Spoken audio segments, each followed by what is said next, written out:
Zvyšok tej našej konferencie všetkých srdečne vítam a to dnes sobotné ráno, ktoré pôvodne nebolo plánované, potom sa naplánovalo ešte z viacerých dôvodov. Uvidíme, potom to zhodnotíme, či týmto smerom pôjdeme alebo iným, ale tak sme sa rozhodli, že skúsime ešte aj sobotu do poludnia a dali sme tu hlavne tak tie etické témy a témy, ktoré vyplývajú vlastne z iných oborov, ako sú lekárske a právnické. Môžeme. Ďakujem.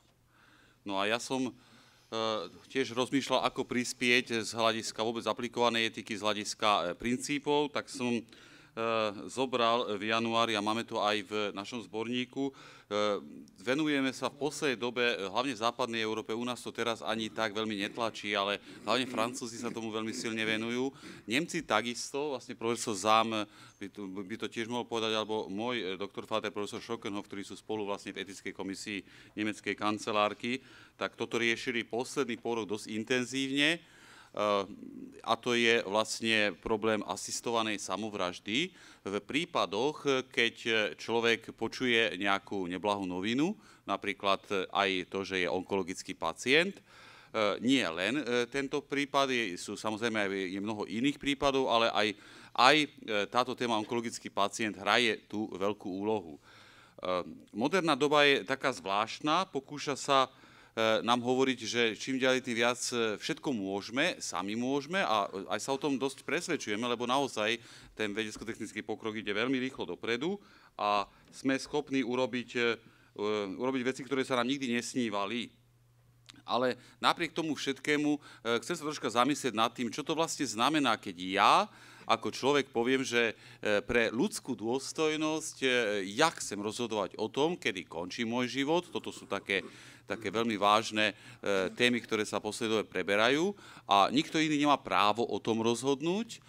A hlavne ešte potom v európskom kontexte je taký veľký problém, že vlastne je len niekoľko štátov, pokiaľ nezoberieme štáty Beneluxu, kde istým spôsobom sa prevádzkuje i vražda, i samovražda už v tom Holandsku alebo v Belgicku už pomaly 10 ročie, tak okrem toho máme len Švajčiarsko a tú kolegyňu, ktorú včera hovoril, by som veľmi rád dopravil, to vôbec nie je tak jednoduché, tam totiž Švajčiarsko je malá Európska únia a tam neexistuje nejaké švajčiarske rozhodnutie, jednoducho sú 3 kantony, ktoré referendum dokonca sa rozhodli pre túto cestu, niektoré sú úplne prísne proti, tie pôvodné kantony, ktoré zakladali Švajčiarsko, absolútne to neprichádza do úvahy, napríklad takáto vec, ako je asistovaná samovražda, ale vieme, že napríklad kanton Zug je tým veľmi známy, sídli tam niekoľko nemeckých organizácií, napríklad Dignitas, ktorá tieto služby ponúka. A problém, ktorý tu vznikol, povedia napríklad Nemci alebo Rakúšania, že aká to je ľudská dôstojnosť, že moja legislatíva mi nedovolí dôstojne ukončiť život, na to ja musím ísť do Švajčiarska a dohadovať sa s nejakým cudzým národom alebo s nejakou cudzou krajinou na tom, ako ja si predstavujem ukončiť kvalitne môj život.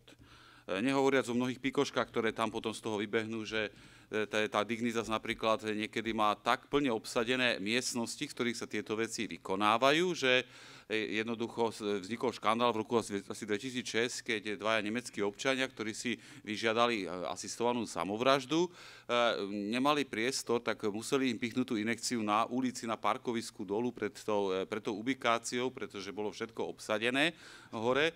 No a vtedy sa veľmi veľa v nemeckej televízii o tom diskutovalo, že ako ponižuje toto Švajčiarsko náš nemecký národ. Aj tieto veci sa tam môžu stať. Ja sa možno, keď mi to vyjde, uvidím, ako ma upozorníte, budem venovať aj tomu, že ono rozhodnutie k takéto asistovanej samovražde vôbec nie je také samozrejme, ako ho vyberú napríklad médiá. Viete, že v médiách sa vyťahne jeden prípad a snaží sa urobiť z toho nejaká šablóna a tak ako včera krásne v diskusii bolo ukázané, to je od prípadu k prípadu niečo úplne iné. A nehovoriac o tom, keď to rozhodnutie napríklad príde, však každý bol zamilovaný v živote, keď ho opustila jeho partnerka alebo partner, tak mal pocit, že je koniec sveta, že musím ukončiť ten život. A určite to netrvalo dlho u väčšiny ľudí. Samozrejme, že sú takí, ktorí ten život naozaj chcú ukončiť, ale štúdie máme tu zahrnuté aj v našej práci, jednoznačne ukazuje, napríklad minnesotská americká štúdia, tí, ktorí sa rozhodli ukončiť asistovanie alebo pomocou niekoho iného svoj vlastný život, až na 90% ľudí sa toto rozhodnutie berie späť, alebo ešte vyššie číslo tam bolo, ako myslím, že 93,6%, toto rozhodnutie berie späť. Preto napríklad v tej Dignitas v tom Švajčiarsku alebo v iných zariadeniach, keď máte tento úmysel alebo toto želanie, tak prídete, ono sa vám s kamerovým systémom presne vyplní dotazník, aby to bolo zdokumentované, nie len písomne, ale aj svedectvom, čo vlastne vy chcete, ale potom už nemáte žiadne právo vôbec o tom diskutovať. Ďalší krok je proste ten, že dostanete termín a jednoducho tam už sa s vami nikto nebaví, vy sa dostanete do nejakej miestnosti, nejakým spôsobom tá injekcia, niekedy to je na knoflík, niekedy tam je skutočne pomocník. Máme veľký problém u ľudí byť tými pomocníkmi. Včera som to tiež hovoril, pán profesor Montgomery, šéf Nemeckej lekárskej komory, veľmi tvrdo odsudzuje to, aby lekár bol technik smrti, pomocník toho, kto zabíja, ale túto takzvanú, troška by som to nazval aj európsku, krajne európsku filozofiu, ktorá je dnes veľmi rozšírená, hodne ľudí aj v lekárskych kruhoch uznáva ako normálnu, ako legitímnu, utilitaristickú, prečo nie, že ja s tým nemám žiadny problém, sedeli tam v posledných diskusiách, ktoré odzneli oktobri, novembri v nemeckých televíziách práve o eutanázii, mám ich tu zdokumentované, tak tam odzneli názory pre aj proti. Väčšinový nemecký názor i naozaj je proti, preto to aj neprešlo ani druhým čítaním, nedostalo sa to v parlamente ani k hlasovaniu. Na druhej strane vieme, že v Francúzsku táto debata, mi sa francúzska debata veľmi páči, lebo pán profesor Leonetti a ostatní uvedú najprv obrovskú mediálnu diskusiu. Diskutuje sa na všetkých úrovniach, napríklad aj o tejto asistovanej samovražde. A bolo veľmi zaujímavé, že nakoniec, keď to prišlo do parlamentu, po 2 rokoch veľkej diskusie v rôznych odborných kruhoch, televíziách, špeciálne relácie sú na tom, ľudia sú vyzývaní, aby k tomu zaujali stanoviska. Nakoniec je veľmi zaujímavé, že v tomto konkrétnom zákone parlament bol proti, čo mňa osobne dosť prekvapilo, pretože trend francúzsky v poslednej dobe, tak ako trend rakúsky, všetko, čo sa dá odsúhlasiť, sa odsúhlasilo. Práve aj tento prezident Holand si na tom postavil hodne kariéru. Ale zaujímavé, že to s prekvapením pre mňa sa nakoniec po veľmi kvalitnej diskusii táto vec odsúdila, respektíve neodhlasovala. Čiže už diagnóza ťažkej choroby často vedie k myšlienke na dobrovoľné ukončenie. Tu už hovoríme o dôstojnej smrti. Zasa oproti tomu protestujú nielen katolíci alebo takto kultúra kresťanská v Európe, ale aj napríklad mnohí deontológovia. Ako môžeme hovoriť o dôstojnej smrti v prípade filozoficky, v prípade, keď vlastne robím niečo, na čo nemám ja úplné právo. No, iná skupina hovorí, na to mám právo, jedine ja, nikto iný. Život a smrť však aj filozoficky nie sú kompatibilné, aj keď žiť vždy znamená zomrieť. Ktorý človek by nechcel byť však smrteľný a žiť tu nazvy? Tu je taký paradox. Na jednej strane chceme predĺžovať život, chceme predĺžovať hranice života, chceme byť nesmrteľní čo najdlhšie, i keď ja neviem, či naozaj by ste chceli mať 120 rokov a s všetkými tými chorobami, ktoré k tomu súvisia, tu byť. Ja mám jednu takú reholnú sestru v Šoproni pri našej komunite, takú šlachtičnú Uršulinku, ktorá teraz mala 101 rokov a mi povedala, že no, už som mala dosť, 99,5 to už je veľa. Tak som si sadla a povedala, že budem čakať na smrť. A teraz po 10 dňoch mi došlo, že asi to nebude tak, ako si to ja predstavujem, tak som si proste znova povedala, že no pozri sa, Mária, máš tu ešte čo robiť, aj keď sa ti nechce, všetko ťa bolí a celkom som rada, že tu žijem ďalej. Tak toto sme sa tiež naposledy na tomto nasmiali spoločne. Pri praktizovaní tzv. Pomoci asistovanej samovraždy alebo asistovanej sebevraždy pri usmrtení však môže dojsť veľmi východnému ekonomickému biznisu. Musím upozorniť, že spoločnosti ako Dignitas sú dokonca na burze, majú veľmi vysoký príjem od ľudí, ktorí si tieto veci prajú. Otázky pri ukončení vlastného života. Je potrebné asistovanú samovraždu ustanoviť zákonom? Včera sme hovorili o tom, že veľmi často sa tieto veci dejú. Či už na požiadanie, alebo nedopatrením aj v našich zariadeniach. Toto je prvá otázka. Má pri tomto úkone pomáhať lekár? Je tento útok skutočne skutkom ľudskej dôstojnosti? Môže v tejto našej spojenej Európe tento úkon závisieť od finančných možností pre vycestovanie do Švajčiarska? Nuž, motívy sú rôzne. Rôzne štatistiky varujú, že nie bolesť je centrálny motív, lebo s tým sa často argumentuje pre rozhodnutie sa, ale práve niečo iné, niečo, čo ma obmedzuje, a to je strach alebo panika, keď sa toto rozhodnutie o diagnóze napríklad povie, že áno, máte rakovinu v nejakom štádiu, alebo iná lekárska diagnóza. Ja som mal veľmi posledný prípad vo Švajčiarsku, keď som ešte ináč dosť ako duchovný správca, protestujem, že by len lekári sa venovali. My ako duchovní správcovia denne sme s ľuďmi, ktorí sú v ťažkých situáciách, či už vo farnostiach, alebo tam, kde pracujeme. Môj posledný prípad vo Švajčiarsku bola laterálna skleróza, ktorú som sprevádzala k smrti. A prvý príklad v Rakúsku zasa bola laterálna skleróza, čiže úplne ochrnutý organizmus, ktorý už ani očami nevie pomaly kývať. Najprv ešte pomocou nejakých hlasových vydáva pre počítač. A veľmi dobre sme si rozumeli, som tých ľudí sprevádzal. Nebol tam nikdy záujem, aby ten prístroj vypli, na ktorý boli napojení.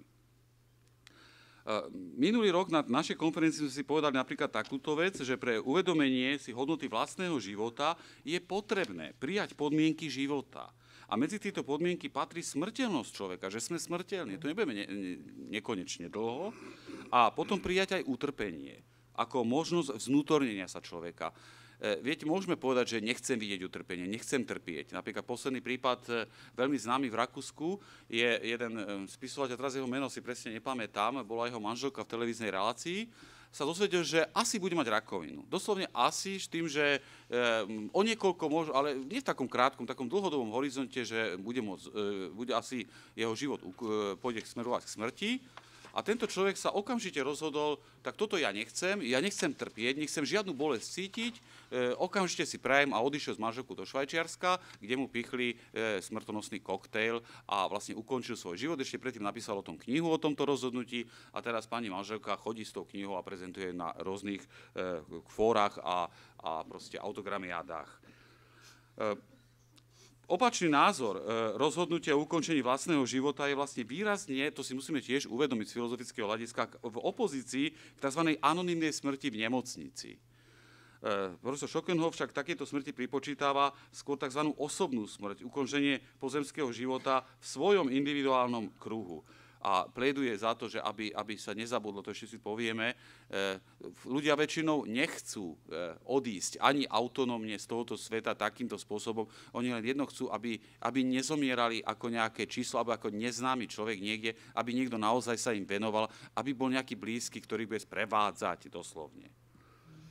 Motívy, tak paradox hovoríme na jednej strane predĺženie života, spomalenie umierania, pokiaľ je to až možné, na druhej strane pri nevýhodných prognózach čo najrýchlejšie ukončenie, lenže nedotknuteľnosť života človeka ako absolútny priamy zákaz usmrtenia nevinného človeka sa zneguje súhlasom k usmrteniu ako právom vlastnenia vlastného života. Tu je teda východisková pozícia ochrany života dokonca slabšia ako pri umelom prerušení alebo ukončení tehotenstva. Nikto by nechcel byť donútený prevziať cudzí koncept života, ale každý človek by chcel byť sám sebou, pred sebou, ako aj inými v okamihu smrti. Tu by malo humánne sprevádzanie zomierajúceho posilniť správne uchopiť vlastnú identitu pri vyrovnaní sa s chorobou a aj akceptovanie smrti ako podmienkou života. Toto vedie k otázkam typu, kto je človek, kým by chcel byť. Napríklad to sú filozofické otázky, ktoré neobídeme, aj keď ich budeme potláčať a médiá sa im nebudú venovať. Práve na smrť sa teda musí nutne odpovedať na otázku o posúdení hodnoty vlastnej existencie. Právo na smrť a požiadanie smrti, tam je vlastne istým spôsobom subjektívna hodnota ľudského života veľmi dôležitá. Ľudský život sa len dovtedy považuje za hodný ochrany, pokiaľ ho jednotlivec zo svojho pohľadu sám považuje za hodný žitia. Ako by tu odpadávali morálne dôvody zákazu usmrtenia. Takto ľudskému živote sa nepripisuje žiadna vnútorná hodnota ako základné dobro s cieľom samým o sebe. Sú to filozofické veci, ktoré sú veľmi dôležité pre akúkoľvek diskusiu. Ale len inštrumentálne a vonkajšie dobro ako predpoklad pre uskutočnenie iných hodnôt a dobier.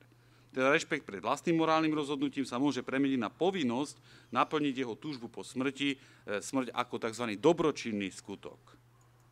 Je to vec stará, známa aj z Grécka, z gréckej kultúry, nie je to nič nové. Len sa pokúsime hľadať na to aj filozofické základy, aj možno teologické, metafyzické. Nebezpečenstvo dvojakej argumentácie pri presadzovaní práva na smrť. Týmto však odstránime aj našu povinnosť humánej pomoci blížnemu, ktorú dlžíme každému človekovi v bezvýchodiskovej situácii. Filozoficky v prvom rade. Môže nastať buď uprednostnenie súcitu a ochrany jeho dobra pred princípom autonómie, alebo naopak, keďže tento napomáha ospravedlneniu aktu usmrtenia pacienta v ťažkom stave, ktorý dokonca nie je sám schopný o túto službu požiadať. Včera sme už o tom hovorili, tých prípadov je strašne veľa a každý je rôzny. Otázky pána profesora Schokenhoffa som tu doniesol na záver tejto prednášky, je ich 5 a potom to tak pokúsim sa krátko zhrnúť, ak na to ešte bude čas. Prvá. Pomáha eutanázia skutočne presadiť slobodu zomierajúceho? Preto sme tu mali pána profesora Sokola, to vôbec nebol nepatričný, ako on hovoril, laický pohľad. On mal v rámci našeho programu CEPUS výmenného, ktorý tu bol ako mobility profesorov a študentov, týchto 6 prednášok. Prvá bola o ľudských právach, druhá o slobode, prečo to bola tak krásna vec, čo to je vlastne skutočne sloboda. A z tej vlastne na záver potom vytiahol tú etiku inštitúcií, ktorú tu včera prednášal. Veľká česť, 80-ročný človek, ktorý stále učí, prednáša na Fakulte sociálnych štúdií v Prahe. Dvojznačná pre smrť je argumentácia a jej zamlčané predpoklady. Závisí morálna prípustnosť eutanázie od toho, či zoberieme túžbu po smrti u zomriajúceho jedinca ako posledný výraz jeho morálneho samourčenia, sebaurčenia. Predstavuje uskutočnenie eutanázie skutočnú a jedinú pomoc jednotlivcovi, ktorú mu vieme poskytnúť? Toto sú otázky, na ktoré musíme hľadať odpoveď. Táto podsunutá autonómia slobodného, neovplyvniteľného rozhodnutia tu zodpovedá tzv. Atomistickej koncepcii, ktorá neumožňuje faktickú závislosť ľudského bytia. Obraz, ktorý však človek získava, v konečnom dôsledku nezávisí od toho, kým tento je v očiach druhých. Autonómne ja sa prežíva ako sociálne ja, len v starostlivosti o druhých sme sami sebou. Len v interakcii s druhými sa stávame tým, čím máme. Toto je tiež filozofický základ koncepcie človeka. Hodnota vlastného života však predstavuje vo všetkých smeroch vždy reakciu na úctu, ktorú konkrétny človek získava úsudkom druhého. Autonómia ako základné ustanovenie ľudskej osoby je vždy závislá od sociálnych predpokladov, životopisných črt a od daností, vyplývajúcej z fyzickej existencie ľudí, ich zraniteľnosť, strach, smrť, starostlivosť, ktoré nesmú zaslepovať morálne posúdenie žiadosti o asistovanú samovraždu. Paul Ricoeur tu hovorí veľmi zaujímavú vec pri svojom chápaní subjektivity o takzvanej trojakej relácii. Človek vo vzťahu k sebe samému, k blížnemu a k svetu, takto autonómia vlastne upozorňuje osobu nielen na to, čo chce, ale aj na to, čo má robiť. Aby to nedospelo k pochybnosti vôbec o autonómii, ktorá sa takto stáva vzdialenou realitou a abstraktnou. Dôstojná smrť teda vyžaduje viac ako len rešpekt, pravdepodobne neovplyvniteľným samostatným rozhodnutím zomierajúceho, lenže takéto zomieranie je možné len vtedy, ak sa tu budú dodržiavať osobné vzťahy a ľudská blízkosť. Naša morálna zodpovednosť voči zomierajúcemu sa totiž nemôže obmedziť iba na rešpektovanie jeho vôle, avšak aj na zotrvanie pri ňom až do konca. Toto ako veľký hlavný apel celej tejto prednášky. Takto hovoriť o rešpekte pre ospravedlnenie asistovanej samovraždy alebo usmrtenia vedie v skutočnosti k odopreniu skutočnej pomoci, zvlášť ako akceptovanie vlastnej smrti. Avšak práve pomocou solidarity a ľudskej blízkosti blížnych je spoločne nesená možnosť skúsenosti zmyslu vlastného života. Práve v lekárskej praxi však želanie po usmrtení často skrýva iné posolstvo, ktoré vyžaduje niečo iné ako reč pacienta. Toto je veľmi zaujímavé. Hovorili sme o tom včera aj predvčerom na našej konferencii. Keď niečo poviem, to vôbec nie je tak, ako to poviem, keď napríklad takúto diagnózu počujem. Chcem niečo iné neverbálne vyjadriť, ale hovorím to inými slovami. Aj zmeny názorov sú tu časté. Ide tu o tzv. Výkriky po sprevádzaní v ťažkej situácii a účinnej pomoci pri zomieraní. Druhá otázka, je eutanázia jedinou pomocou v bezvýchodiskovej situácii? Súhlas pacienta s vlastnou eutanáziou je vlastne uznanie svojej porážky, kedy človek rezignuje na úlohu humánneho sprevádzania zomierajúcich ako na skutočnú pomoc pacientovi. Pri akceptovaní antiaktívnej eutanázie spoločnosťou nastáva taká všeobecná akceptácia, že sa môžeme dostať k argumentu šikmej plochy alebo naklonenej roviny z nemčiny preloženej, kde napríklad sa veľmi boja toho v Nemecku, že ono to nie je tak jednoduché výnimku dať do zákona ako všeobecné pravidlo. Vieme veľmi dobre, keď sa o niečom hovorí, každý to chce robiť napríklad. Preto je aj veľmi nebezpečné v médiách rozprávať alebo ukazovať samovraždy. V tom momente veľmi veľa ľudí chce spáchať samovraždu, pretože je ovplyvniteľný tým, čo vidia. To poznáme tiež aj z etickej roviny. Je veľmi si treba dávať pozor na tento argument šikmej plochy. Nakoniec hrozí, že eutanázia ako najkrajnejšie riešenie sa stane v spoločnosti tzv. Súčasťou liečebnej starostlivosti, alebo cesta k bezpečnému a rýchlemu cieľu, pokojnej smrti ako istý protipol tzv. Excesov modernej medicíny, ktoré už tiež nerozumieme, alebo toľko rozhodnutí nám ponúka, že nechceme sa už rozhodovať. Proti tomu je humánne sprevádzanie zomierajúceho pomocou ošetrovateľskej starostlivosti, účinného boja proti bolestnému utrpeniu chorého podľa princípov modernej paliatívnej medicíny a terapie.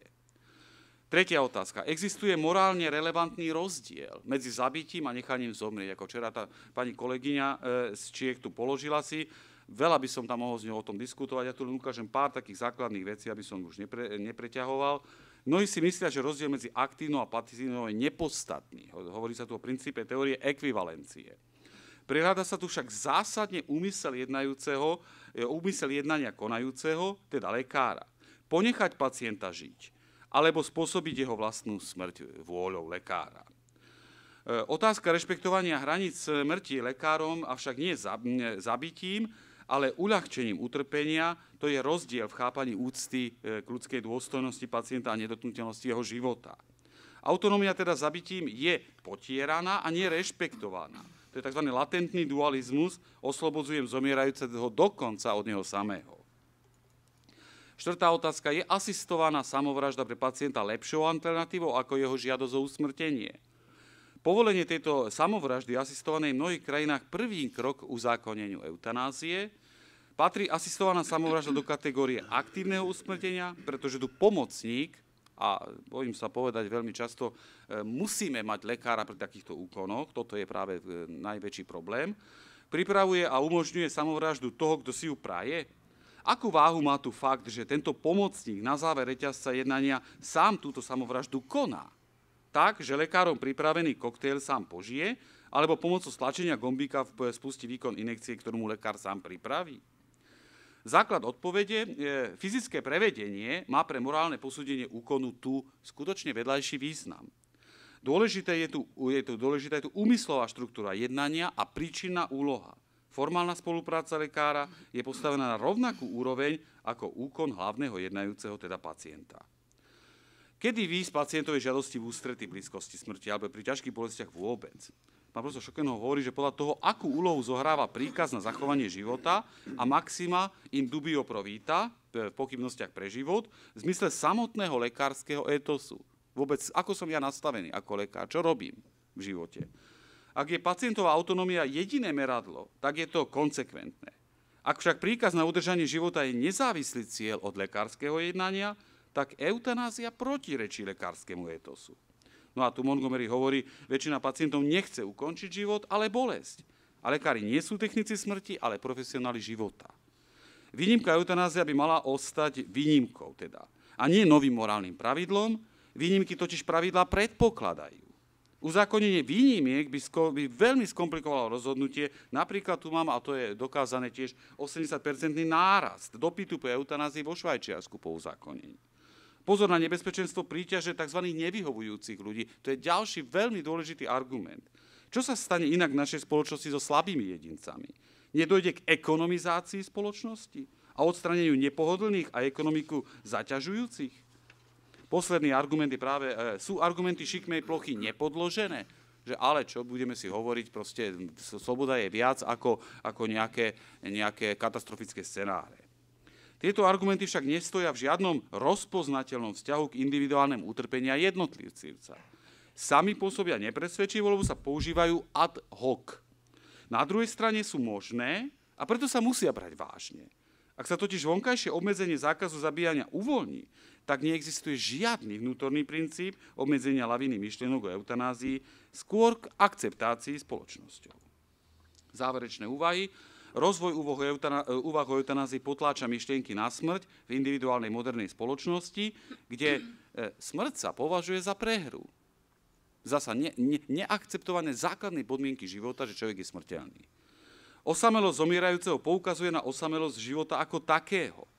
Takto spôsob smrti má čo do činenia so spôsobom života. Túžba a vôľa po smrti nevychádza zo skutočnej slobody, hovorí francúzsky filozof Jean-Luc Ferry, aj v slovenčine vyšli niektoré jeho knihy.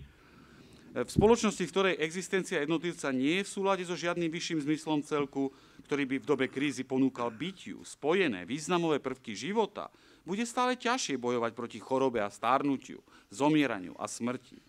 Ak sa stráca solidarita so zomierajúcimi, tak bude rásť volanie po tzv. Dobrej smrti. Len si musíme uvedomiť, že na to doplatí viac nerozhodnutých jedincov. Ak lekári sami vo veľkej miere nesúhlasia s tým, aby boli prostriedkami pre asistovanú samovraždu, čo protirečí Hipokratovej prísahe aj Ženevskému dohovoru, tak je to dôležité. Ak chceme skutočne chrániť ľudský život, môže zákaz usmrtenia len vtedy uskutočniť svoje poslanie trvalo udržateľného mieru v spoločnosti, ak bude účinne praktizovaný aj v okrajových pásmach a konfliktných situáciách. Spoločenstvo práva pri pohľade na mieru ľudského utrpenia na konci života nesmie ostať len pri deklaratívnej ochrane života, ktorá by obetovala zasiahnutého jednotlivca, aby zabránila lavinovému efektu.